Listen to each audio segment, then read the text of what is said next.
As it currently stands in the Naruto universe, there are so many different ways to be powerful. However, admittedly, it feels as though every new chapter we get into the Naruto universe, it feels as though there's new and different ways to be powerful. See, Boruto has brought a lot to the Naruto universe. Outside of the next generations of ninja, it also brought us the newest and most profound ways to become powerful. See, because while Boruto could have just been a hollow copy of Naruto where everybody tried to be a sage or a ninjutsu specialist or a taijutsu specialist, Boruto decided to zig instead of zag. And thus, instead of giving us Naruto 2.0, we got Boruto 1.0, as the introduction of things like the karma markings and shinobi wear and cyborgs completely changed the scope of how somebody becomes powerful in the Naruto universe today. But here's the thing, Boruto is not the first piece of Naruto IP that changed how ninjas become powerful. In fact, Naruto was the first piece of Naruto IP that changed how ninjas become powerful. Because as much change as there's been between Naruto Shippuden and Boruto in terms of how a standard ninja gets power, an equal amount, if not more change, happened in the regards of how a ninja becomes powerful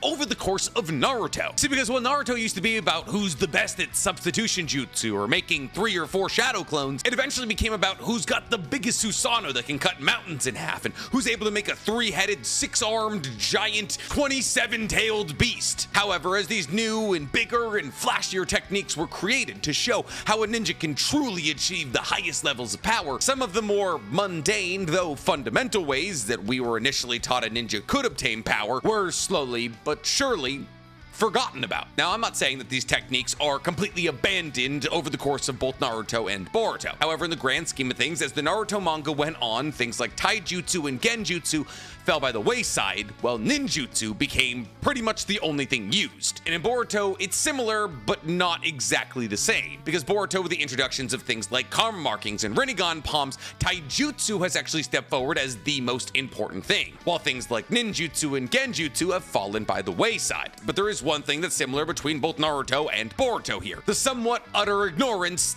of Genjutsu, which is in my eyes one of the most egregious sins of the Naruto universe, as I believe that Genjutsu is not only one of the most powerful, but also one of the most compelling and interesting abilities in all of Naruto. The ability to, if you have good enough chakra control the 5 senses of your opponent through either an ocular dojutsu or simply by being able to tap into their chakra network, to me is still one of the most interesting things that a ninja is capable of doing in the Naruto universe. However, unfortunately, with the introduction of things like Perfect Jinchuriki and the Otsutsuki, who are all immune to Genjutsu, and not to mention those who already have Byakugan or Sharingan and therefore have a certain level of Genjutsu immunity, the validity of using any Genjutsu outside of something like Infinite Tsukiyomi, unfortunately, just kind of fell apart, and therefore what was once introduced as one of the most widely used things in all of Naruto and one of the most surefire ways to become a powerful ninja in the Naruto universe, Genjutsu, slowly but surely became less and less relevant by the chapter, which is a shame, but in the grand scope of things,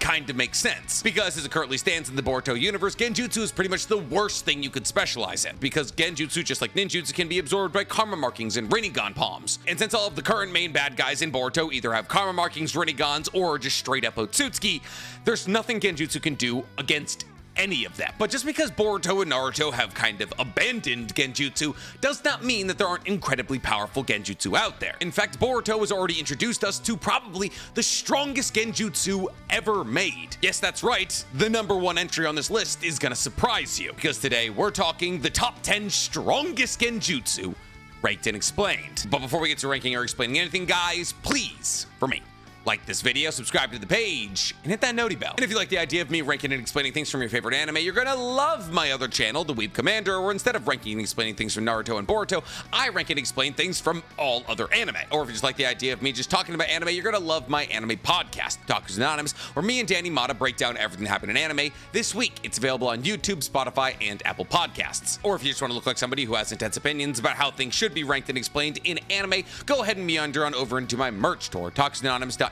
where you can pick some of the greatest anime t-shirts, sweatshirts, and sticker packs known to man. But before we get into all that, we gotta talk about our favorite recurring sponsor to the page, HelloFresh. HelloFresh is a meal kit delivery service that I've used for over 6 years, and that's because every single HelloFresh box is packed to the brim with farm-fresh ingredients, and everything arrives pre-portioned to my doorstep every single week, which means less hassle and less wasted food. And as it is still a rather fresh new year, around this time of year, everybody's looking to revamp their eating habits. And get get back on track. And if that sounds like something that you're trying to establish in 2024, then you can look towards HelloFresh's wholesome, health-forward choices. As every single week, HelloFresh provides you with over 30 either protein-smart or calorie-smart options. So whether you're just in the game of losing weight or in the game of putting on muscle, HelloFresh has you covered. But even if that's not what you're trying to do in 2024, HelloFresh is just trying to erase the feeling of staring into an empty fridge wondering what you're gonna eat for dinner. As HelloFresh wants to give you the option to dig into their biggest ever yet menu, which provides people like me over 45 options to choose from meals-wise every single week. But HelloFresh has done a lot more for me than just revamp my eating habits. HelloFresh taught me how to cook. HelloFresh helped me lose 50 pounds after college. And HelloFresh saves me time every single week that I would spend toiling away in a grocery store trying to figure out what ingredients I need to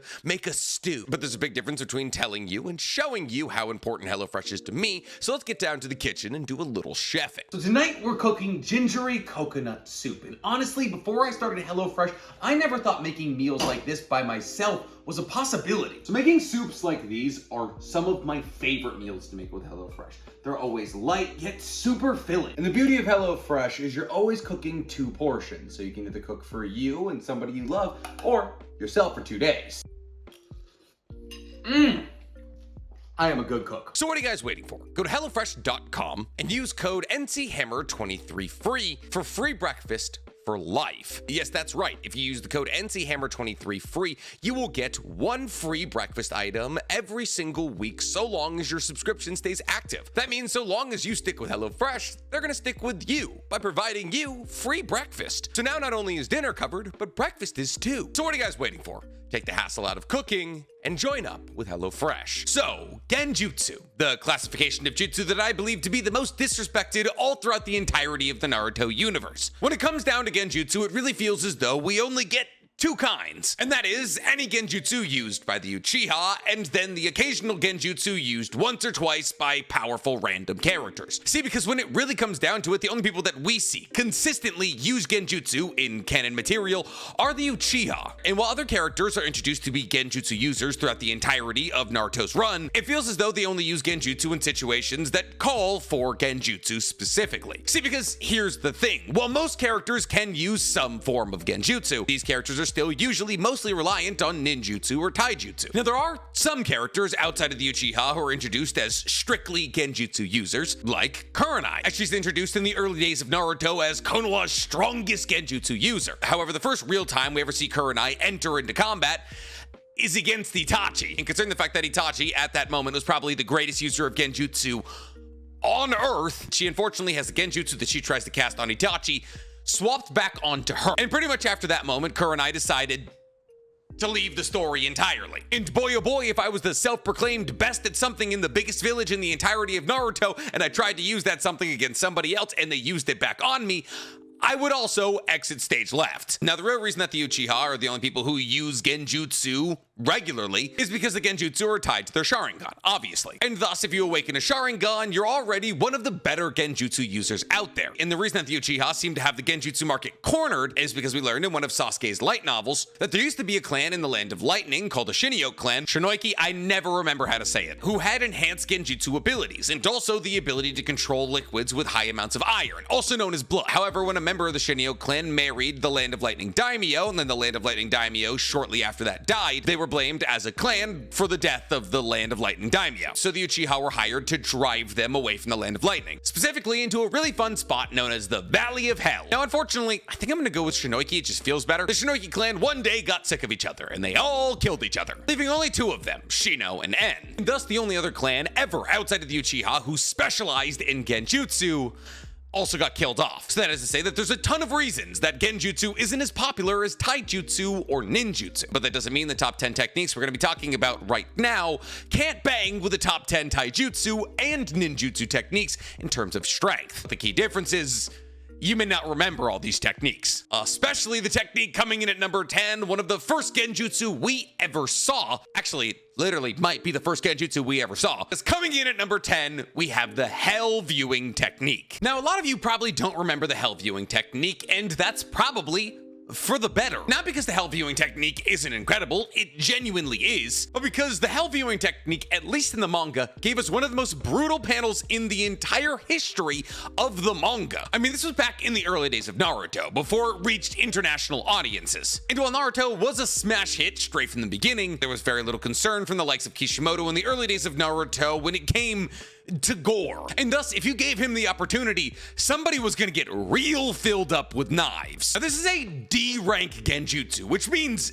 it's easy to learn. And to pull it off, all Kakashi had to do is make eye contact with Sakura, and not even with his Sharingan, which means this is not a Genjutsu from the Sharingan. This is just a Genjutsu. Now, this Genjutsu allows you to, if you make eye contact with somebody else, to show them what they're most afraid of, even if they're not aware that they're afraid of it. But let's say, hypothetically, you were deadly terrified of tarantulas on your skin, but you didn't know that because you've never had tarantulas on your skin. It's just a subconscious, horrible fear of yours. If Kakashi or anybody using this jutsu happens to make eye contact with you, boom, tarantulas on the skin. Now, in Sakura's case, the image that she was shown was an absolutely brutalized and dying Sasuke. I mean, knives in the carotid artery, a leg bent backwards. My boy was not doing good. And this image is so shocking and so terrifying to the person shown it, Sakura in this scenario, that she literally faints. And Kakashi decided to use this on a 12-year-old in the Bell test. Now, one could make the argument that the real reason this is a D-rank jutsu is because it's not that powerful against higher level shinobi. But we simply do not know. Obviously, making a 12-year-old Sakura pass out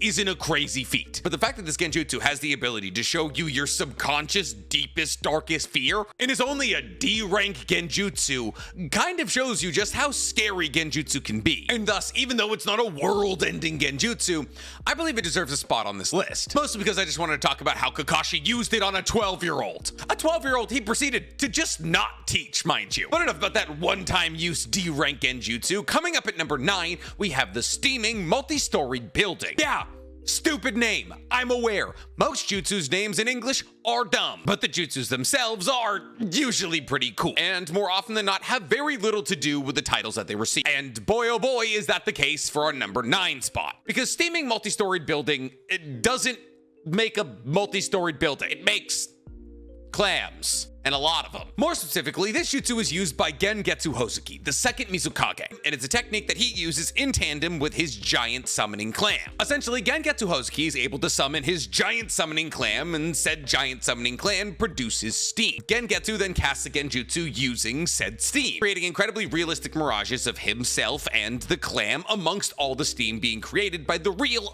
original clam. And thus, anybody who sees this steam or enters this steam has no idea where Gengetsu and the real clam are, and thus the technique is meant to hide the position of both Gengetsu and the clam. And since the clam is able to indefinitely release steam, and Gengetsu is able to indefinitely alter the light particles hitting the steam to make these mirages, this technique can go on forever, or at least within the confines of Gengetsu being an Edo Tensei body, it can go on forever. As when we were first introduced to this technique, Gengetsu had technically infinitely refilling chakra. And thus, the only way to defeat this technique is to find the original clam and destroy it. Because without the original clam creating the steam, there's nothing for the Genjutsu to be cast on. And thus finding Gengetsu and his clam summoning amongst all the steam is almost impossible. So much so that the entirety of the 4th Division working together could not find him, even with the Gengetsu screaming at the top of his lungs trying to explain to them how his technique works. Now imagine if Gengetsu didn't have a vested interest in being found. To make it all worse, standard sensory type abilities don't work in the finding of Gengetsu. That is to say, things like Sage Mode or the Yamanaka's sensory abilities could not find Gengetsu amongst the steam. And therefore, the only way to find Gengetsu and his clam amongst all this steam is contact type sensory abilities. And there's not a lot of contact type sensory abilities. But fortunately, Gaara has one of them. Concealed Sand Picture Cat Technique. What do we say about those titles? But this technique allows Gaara to infuse his chakra sand into a wide area, and thus by infusing a large area with his chakra through the medium of his sand, he's able to track where people are or how they're moving. And since technically Gengetsu is the only physical entity in the entirety of the steam mirage, Gaara is fortunately able to locate Gengetsu. But without that incredibly specific ability,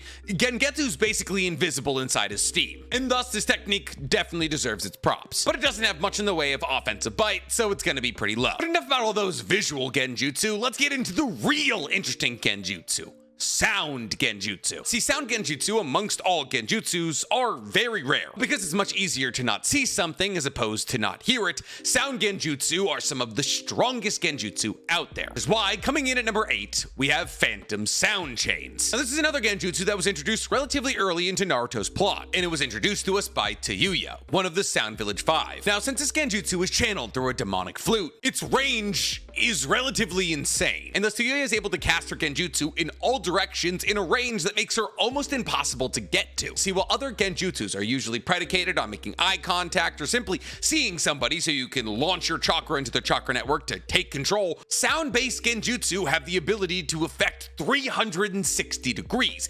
Everywhere that your sound travels, so does your Genjutsu ability. And anybody who hears this technique is subject to an illusion where their limbs are bound. And slowly but surely, these bound limbs begin to melt. Going through this kind of illusion is incredibly draining to the person watching their arms melt. And thus, as this Genjutsu is done to you, your energy and stamina is drained exponentially. And inarguably, the craziest thing about this technique is, well, obviously, Tayuya uses it against Shikamaru. Kabuto, after getting a little bit of Tayuya's DNA, also learns this technique and is able to cast both Itachi and Sasuke into Genjutsu using this technique, meaning that the Genjutsu resistance conferred by having a Sharingan MS or even EMS isn't enough to battle against the sound-based Genjutsu of the demonic flute. And thus, we gotta put at least a little bit of respect on the Phantom Sound Chains. Not as much respect as we have to put on our number 7 spot, because coming up at number 7, we have the Bringer of Darkness technique. Now, this is probably another one of the Genjutsu on this list that you just straight up don't remember. And honestly, I can't blame you. This Genjutsu, while used in a pivotal and somewhat memorable moment, is by far and away not the star of the show of what's going on in Naruto when this technique is used. But what am I talking about? That's all incredibly vague. The Bringer of Darkness technique is a technique used by Hashirama in the manga, Hashirama and Tobirama in the anime, in their initial battle against Hiruzen, that is to say,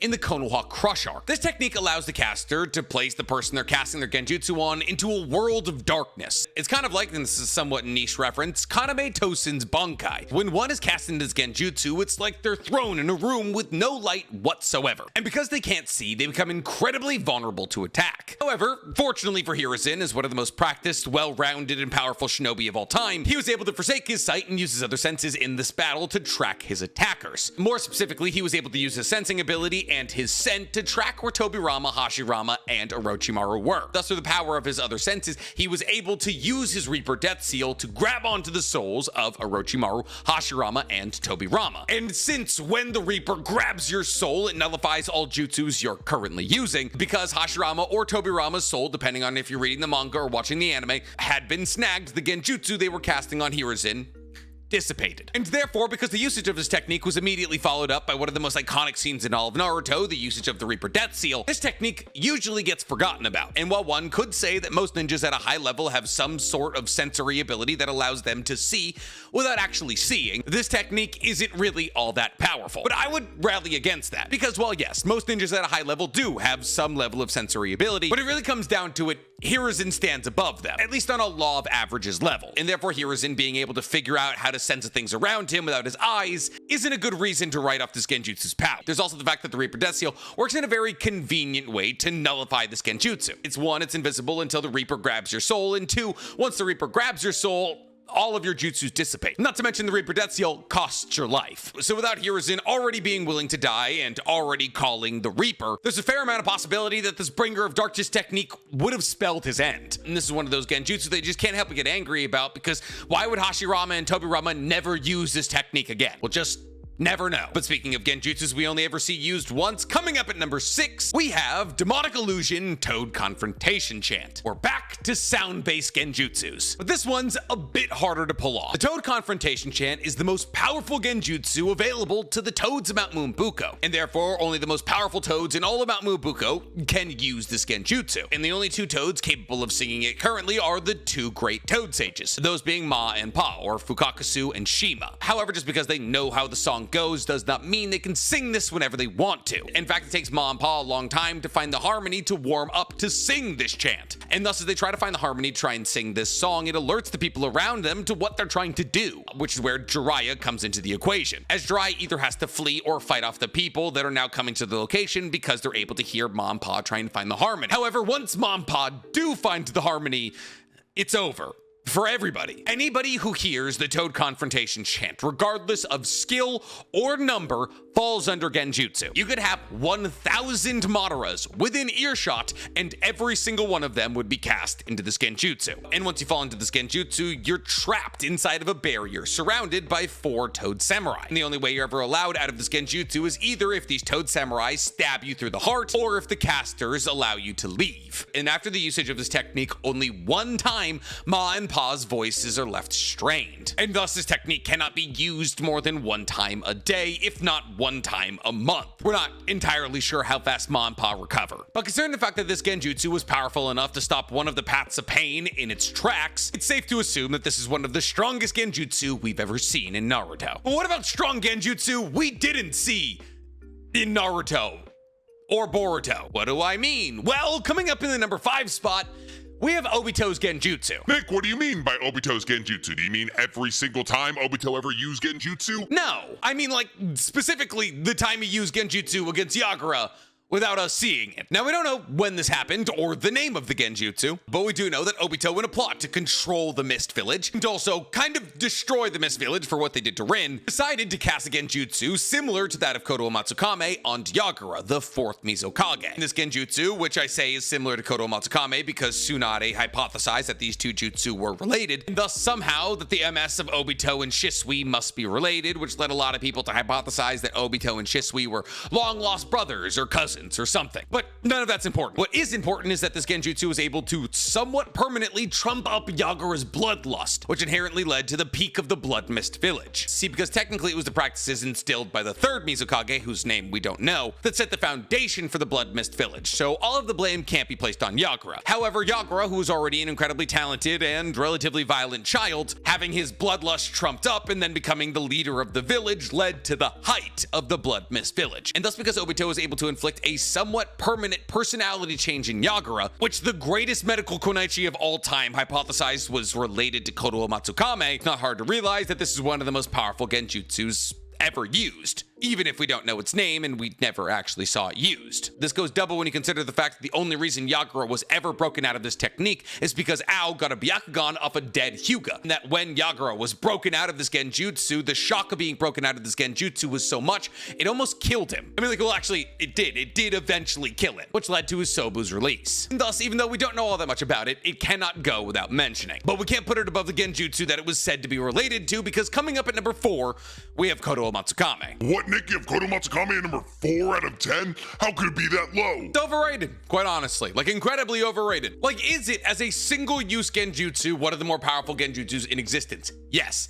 Absolutely. But knowing what we know about a couple of other Genjutsu now, it's hard to say that Koto Matsukame is actually the strongest Genjutsu. See, obviously, Koto Matsukame grants Shisui the ability to completely rewrite somebody's personality just by looking at them. And that is crazy broken, because unlike almost every other Sharingan-based Genjutsu in existence, Shisui doesn't have to make eye contact. We know this because Danzo was able to cast Koto Matsukame with a bandage over his eye. And thus, simply, if Shisui can see you, he's able to make your objective reality different. And that's crazy, especially when you consider the fact that Shisui believed that it would work against Fugaku, who's referred to as Wicked Eye Fugaku, possibly one of the greatest Genjutsu users of all time. However, there's a couple problems with Koto Matsukame. Outside of A, the fact that we don't know all that much about it, what we do know about it doesn't make it seem all that powerful. Like, yes, being able to rewrite somebody's entire personality to make a bad guy a good guy, or an ally an enemy, or something like that is crazy. But the little information that we do have about Koto Matsukame makes it feel as though Shisui's only able to do this once every couple of decades. So usually when people refer to the Koto Matsukame's cooldown, they say the cooldown for Koto Matsukame is once every 10 years. And that's technically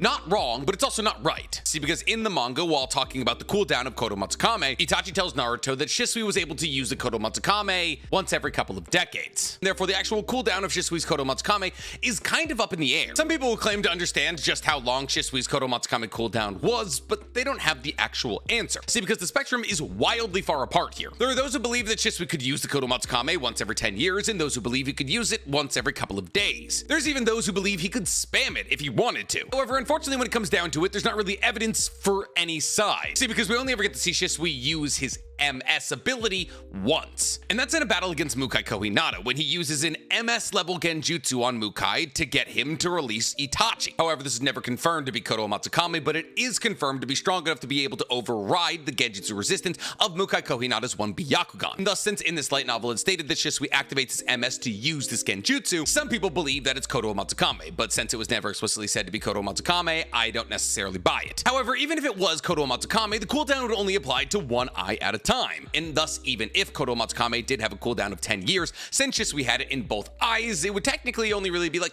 5 years, which still isn't great. But Nick, Danzo was able to use it once a day. And a lot of people argue that if Danzo's fight against Sasuke would have gone a little bit longer, he could have used Kodo Matsukame against Sasuke, which would have been twice in one day, as he had just used Kodo Matsukame against Mifune a couple of hours prior. Therefore, if Danzo was able to use Kodo Matsukame once a day, why isn't Shisui? Well, for the same reason that every other question in Naruto gets answered with. Danzo's got Hashirama's cells, and considering the fact that Hashirama is able to do mitotic regeneration levels of healing on himself without hand seals, and considering the fact that Tsunade was able to bring two bisected parts of her body back together using said healing ability, and that Sakura in the light novels is able to regrow an entire arm in an instant, it's fair to assume that Hashirama's rapid regeneration ability, which is now conferred to Danzo, would massively speed up the cooldown of Kodo Matsukame. So all in all, Shisui fans will tell you he can use it every day, but those of us who go by the little amount of canon information we have about the Kodo Matsukame will tell you he can use it once every 10 years. Now, if you want to split the difference, you can go with the theory that me and Swag subscribe to, which is that Shisui's eyes operate like pretty much every other MS in existence. That is, that both the eyes have different abilities. And thus, while both of Shisui's eyes do have Kodo Matsukame, the Kodo Matsukame works in different ways. And therefore, while both eyes had the ability to influence the personality of the person afflicted by Kodo Matsukame, they worked at differing levels with differing cooldowns. Danzo got the lesser version of Kodo Matsukame with a lessened cooldown, while Itachi got the heightened version of Kodo Matsukame with a higher cooldown, which is why Danzo is able to use his Kodo Matsukame so often and why Itachi only ever uses it the one time. But this is also why Mifune is able to be broken out of the Kodo Matsukame and Itachi isn't. But since all of the canon information we have about Shisui's Kodo Matsukame implies that it has a 10-year cooldown, and since most people don't have Hashirama's healing factor,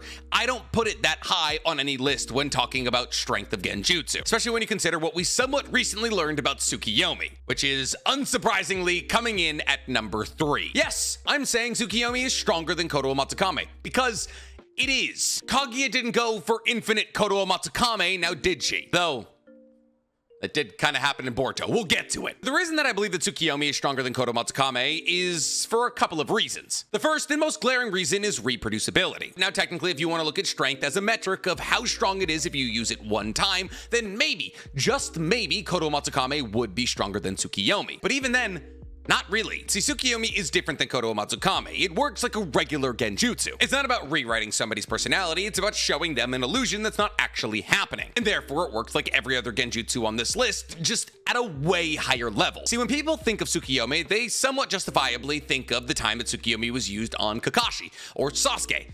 One of the two times. And in each of these 3 scenarios, the person being cast into Tsukiyomi basically has to go through torture for 48 to 72 hours. In Sasuke's case, it was usually him being subjected to the death of his parents. And in Kakashi's case, it was him being tied to a cross and stabbed for 72 hours. But the craziest thing about Tsukiyomi is that it's basically a one-shot, not kill, but unconscious. One-shot knockout, if you will. Because here's the thing. While days pass in the Tsukiyomi world, all of this happens in the real world in fractions of seconds. Which means all you need to do is make eye contact with Itachi, and then you just collapse. And this Genjutsu is so incredibly powerful and scarring that it was able to put both Kakashi and Sasuke in a coma. And without Tsunade, the greatest medical kunoichi of all time, showing up in the village, they would have stayed that way. So no Tsunade, no Kakashi or Sasuke for the rest of the story. story. And while it is chakra depletive to Itachi, and it does make his MS blinder and blinder every single time that he uses it, he can technically use it whenever he has enough chakra. There is really no cooldown to Tsukiyomi, and the only reason that Itachi doesn't spam it all the time is because he has a chakra illness. So while sure, Kodo Matsukame does allow you to change somebody's personality entirely and rewrite them as a human being, Tsukiyomi at its minimum has the ability to take anybody off the battlefield, and it can do it over and over and over again. But that's Tsukiyomi at its minimum, because just in the same way that we've only ever seen Shisui use his MS abilities in a light novel, in literally the next light novel in that series, that is to say, the second light novel in Itachi's series, we see Itachi use Tsukiyomi for the first time, and really the only time he was ever serious when he was using it. As what we now know about Itachi is that he wasn't trying to kill Sasuke or Kakashi. And the first time that Itachi ever uses Tsukiyomi, he uses it on his girlfriend, Izumi Uchiha, who he decides is going to be the first person that he kills in the Uchiha massacre, because once she's dead, no going back. And so, instead of just stabbing her a bunch, Itachi casts her into Tsukiyomi, but he doesn't torture her like he does to Kakashi and Sasuke. Nope, instead he gives her 60 years of a life with him, where Izumi and Itachi live out their days as ninja, who run missions as jonin and have kids and retire and have grandkids and die of old age. Because Itachi, during the span of Tsukiyomi, is quite literally the god of your universe. He can build out entire universes, plots, wars, other people, consequences. He can make you believe that you're living out the rest of your days. And he does this for Izumi. In the 60 years that they spend together, takes less than 1 second in the real world. I mean that the time dilation of Tsukiyomi is infinite in all the ways that matter. And you know what happens after Izumi and Itachi die of old age in the Tsukiyomi dream? The shock of waking up from the Tsukiyomi dream literally kills Izumi, which means that Tsukiyomi can kill, and it has killed, something that Kodo Matsukame has never done. So the answer of what's stronger seems somewhat obvious to me. But enough about those Sharingan Genjutsu. We got other ones, because coming up at number 2, we have Izanami and Izanagi, which are, yes, once again, stronger than Tsukiyomi and Kodo Matsukame, though technically less reproducible than Kodo Matsukame and Tsukiyomi. Well, that's not necessarily true. Technically, Izanami and Izanagi are more reproducible than Kodo Matsukame, but not Tsukiyomi. Because here's the thing. Let's say hypothetically you use Kodo Matsukame. You can't use Kodo Matsukame for another 10 years in that eye. If you just get another Sharingan, you can use Izanami/Izanagi again. So while that's technically hard for somebody like Sasuke, actually it's not even hard for Sasuke. Orochimaru's making new Sharingan like they're Legos. For the majority of the history of the Uchiha, it's not been hard to find another Sharingan. And while technically Izanami does kind of work like Kodo Matsukame, as Izanami is a response to Izanagi, and it puts you in an infinite time loop genjutsu that you can't get out of until you accept your fate, which I guess you could argue is a genjutsu making a permanent change to your personality, but it's much more nuanced than the applications of Kodo Matsukame. But genuinely, I would say that Kodo Matsukame is stronger than Izanami, but I'm adding Izanami and Izanagi here so the entire list wasn't just Sharingan Genjutsu, like they're a package deal, and the package is kind of being carried by Izanagi, which makes sense because Izanami was made in response to Izanagi. And yes, I genuinely do believe that Izanagi is stronger than Kodo Matsukame and Tsukiyomi. See, because here's the thing about Tsukiyomi and Kodo Matsukame. They are an act of putting some individual under Genjutsu. While one allows you to walk around as a different person and the other throws you into a possibly 60-year illusion, they are still both Genjutsus just cast on an individual. Not Izanagi. Izanagi, at the cost of blinding one of your Sharingan, allows you to place reality under Genjutsu. Therefore, as long as your Izanagi is active, you have complete and total control over reality. Now, while usually these reality alterations are people saving their own lives from impending doom, it is implied in both the anime and the manga that the reality bending that you can pull off goes beyond the scope of just giving yourself a new body. But even if, hypothetically, the only thing you can control is your own body, depending on the length of your Genjutsu, which can be anywhere from 10 seconds to a minute, you are completely and totally unkillable. As every single time that you're injured in any capacity whatsoever, you can just make the body that you were just in fake and make yourself a new body somewhere else. Not to mention that Izanagi can also be coded, as you can code your Sharingan to activate Izanagi upon your death, like Madara. Meaning that basically every single Uchiha in the history of Uchihas has had 3 lives. Kind of makes you wonder why more people didn't come back after the Uchiha massacre. And the real reason that people probably didn't come back from the massacre is because it's forbidden to blind one of your eyes, as the Sharingan is the Uchiha's most prized possession, and Izanami was specifically created to make sure that Izanagi wasn't overused, as Izanami works by the user activating Izanami and then recording 3 individual events. Now, upon the recording of these 3 individual unique events, the user of Izanami will cast the person probably trying to use Izanagi into Izanami, and said person will experience these 3 recorded events over and over and over again until they accept the fact that they cannot change their own fate. Now, technically, do we know as to whether or not they're just able to be like, okay, I won't change my own fate, and then break out of Izanami and then just change their fate later on? We don't know, because the only person we've ever seen afflicted by Izanami was Kabuto, and he's still a good guy, so maybe the change is permanent. But it all just seems kind of too subjective to me. So Izanagi kind of carries, but doesn't carry it to the 1 spot, because coming up at number 1, we have Infinite Tsukiyomi and Omnipotence. See, obviously in any list talking about the strongest genjutsus in all of Naruto is gonna have Infinite Tsukiyomi at the 1 spot, because obviously Infinite Tsukiyomi is the pinnacle of power in the Naruto universe. By reflecting a Rinne Sharingan off the moon, you're able to cast Tsukiyomi on an entire planet. And thus, while technically you're able to make a version of heaven for every single person you cast under the reflection of the moon on Earth, you don't even have to technically do that, as this is Infinite Tsukiyomi. You can do whatever you want to anybody's version of reality within the Tsukiyomi. It's just a general belief of Kaguya and possibly anybody else who's ever used Infinite Tsukiyomi that 1, people will be more receptive to the concept of being placed into Infinite Tsukiyomi if it's sold as heaven, and 2, upon being placed into Infinite Tsukiyomi and experiencing their own version of heaven, everybody is less likely to fight back against these illusions. And thus, since Infinite Tsukiyomi is a worldwide Tsukiyomi that gives you control of an entire planet instantaneously, it's hard to say that Infinite Tsukiyomi isn't the strongest genjutsu of all time. But Infinite Tsukiyomi is just that, an Infinite Tsukiyomi. And until Boruto, and more specifically like Boruto chapter 77,